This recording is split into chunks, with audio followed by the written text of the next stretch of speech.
Proudly yours. Welcome back. As the international community continues weighing its response to a deadly chemical weapons attack, the United Nations has revealed that more than 5 million Syrians are now refugees seeking safety in neighboring countries. And Lebanon has taken in most of the refugees running away from the raging conflict in their country. CNN's Our Demon shares the plight of these refugees. Is not this 25-year-old's real name. She is terrified. When she first arrived here in Lebanon's Bekaa Valley from Syria, she went to a small local group that was distributing food. They called me back in the evening saying, "We have a distribution at 7 p.m., she recalls. She says she got there with a friend of hers. Two men then said they had to drive to the warehouse. They attacked us. We started to scream and cry, she remembers, speaking softly. She says the men tried to rape them, but they fought back. They said, "Why are you scared? Nothing happened. You are married. Why are you afraid of this? It's not your first time." There was no one she could turn to, not even her family. They will say, "Why did you go there?" And they aren't going to listen. Either they will kill me or they will send me to my parents and they will kill me. We are a tribal society. And so the mother of three suffers in silence. The stigma prevents many of the victims of sexual abuse from seeking help, and there is no way to know how widespread such abuses are.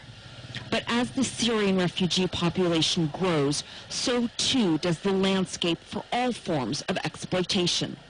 Rahaf is just 14. Her mother says she sent her to clean houses to make much-needed extra money.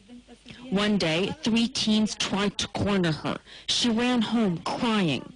They scared me. They made me hate life, she remembers. Her mother adds, she said, "Mama, I would rather die in our country than have these problems." At least 2 million Syrians are now refugees in neighboring countries, and that's just the registered number. In reality, aid groups say it's much, much higher. Host countries simply cannot adequately handle the influx, and even organizations like UNHCR say they have less than 50% of the funds required to meet basic refugee needs. The global community has failed to unite and end the war in Syria, but there's no justification to failing to provide funding for refugees or for protecting the most vulnerable among them. Arwa Damon, CNN, Beirut. Israel has said that it has launched an experimental missile in the Mediterranean Sea. Russia's early warning system was the first to detect what it calls ballistic objects in the area. U.S. military officials say no American forces were involved in the test. As Brianna Keller explains, all this happened as the Obama administration tries to gain support from members of Congress. Weekend, the White House right now feels pretty positively following a meeting yesterday with 2 key Republicans, Senator John McCain, who of course President Obama defeated in 2008, and Senator Lindsey Graham. They are 2 of the more prominent hawks in Congress. They certainly would like to see more done in terms of aid to the rebels and perhaps military retaliation than, say, the Obama administration would like to see. But the hope here from the White House is that they can find a sweet spot and work out the language of what that resolution authorizing force would be. At this point, though, Christy, still very important to emphasize, and that's why you're seeing so much outreach from the White House. I think there's still a sense that they're not quite there yet. They have a lot of convincing to do, but I think they're feeling here at the White House, talking to officials, I think they're feeling a little better about their prospects for getting something through Congress. Okay, so they have a lot more convincing to do. Why? Why the hesitation? What are you hearing? Well, there's a couple of things, and I think it's what Americans are concerned about, as well as members of Congress, and that is, how ironclad is the intelligence. Americans, Congress, they've been burned before. Iraq looms very large in their memory, and there are a number of concerns, even from members of Congress who might actually go along with a resolution that would authorize force. They certainly want to be sure that there's no room for there to be boots on the ground, and they want to make sure that this is a limited engagement. They want to make sure that there's an end point so that it's not something that drags on. And for instance, for McCain and Graham on their part, they want to make sure that there's more assistance to the rebels. As you've heard, Christy, there's a lot of concern. Well, how do you know exactly who the rebels are? What if you give them weaponry and it falls into the wrong hands? McCain certainly feels that that is a risk worth taking, and that the U.S. actually does have the resources to be sure that you pinpoint the rebels who will be friendly to the U.S. The Obama administration, they've been out there trying to rally up support. I understand the U.S. Secretary of State John Kerry and the Secretary of Defense Chuck Hagel, they will both testify to the Senate Foreign Relations Committee on Tuesday. What should we expect to hear? Yeah, this is going to be a big hearing today, and I think what we're expecting to hear is them making the case.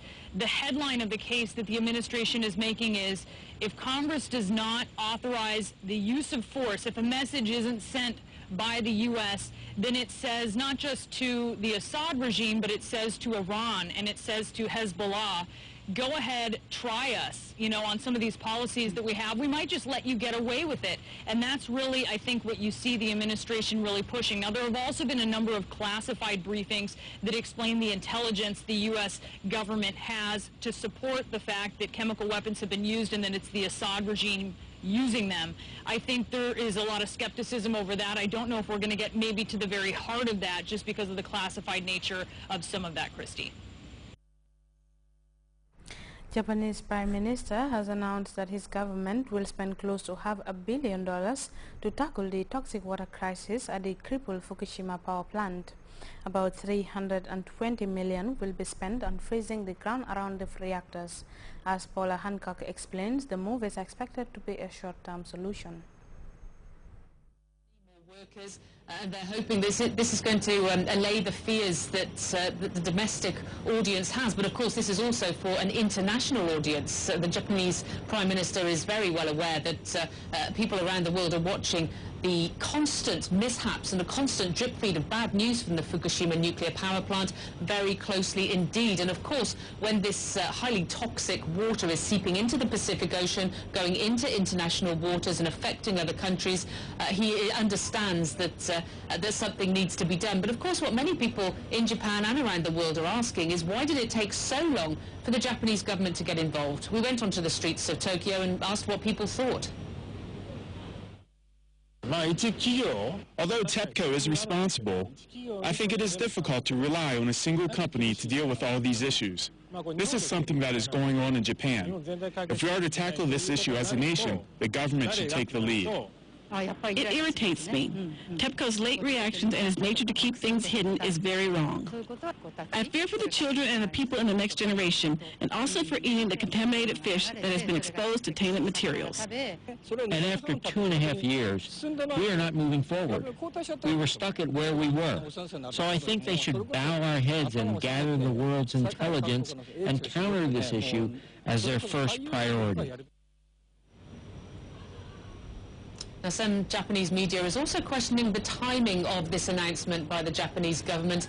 Of course, in the past, they have said that they would give financial support to Fukushima. They've said that they would have a new policy and emergency measures in place. But it comes just a few days before there's a decision on who will hold the Olympics in 2020. And some of the more cynical amongst us are suggesting that this announcement comes this week to try and allay fears of the Olympic Committee as well, to show that Japan can still hold such an international event.